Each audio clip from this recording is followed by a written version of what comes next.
শুক্রবার সকালে মুর্শিদাবাদের ফারাক্কা থানার বেনিয়াগ্রাম পঞ্চায়েতের অন্তর্গত জাফরগঞ্জ এলাকায় গঙ্গার ধারে প্রচুর আধার কার্ড উদ্ধারের ঘটনায় ব্যাপক চাঞ্চল্য ছড়িয়েছে গোটা এলাকা জুড়ে। আজ সকালে স্থানীয় বাসিন্দারা যখন গঙ্গার ধার দিয়ে যাচ্ছিলেন, সেই সময় জাফরগঞ্জ এলাকায় একটি প্রাথমিক বিদ্যালয়ের অদূরে গঙ্গার ধারে শতাধিক ব্যক্তির আসল আধার কার্ড পড়ে থাকতে দেখেন। আধার কার্ডগুলো কিভাবে ওই এলাকায় এলো বা কেই বা ফেলে গেল শুক্রবার দুপুর পর্যন্ত তা জানা যায়নি।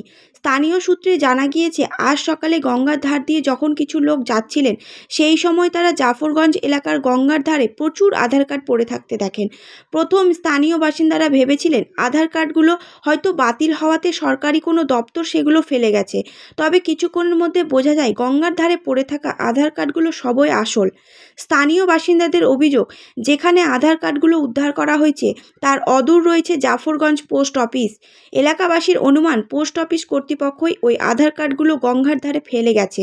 জাফরগঞ্জ পোস্ট অফিসের পোস্টমাস্টার বিজন অধিকারী বলেন, উদ্ধার হওয়া আধার কার্ডগুলোতে আমার পোস্ট অফিসের কোনো স্ট্যাম্প নেই।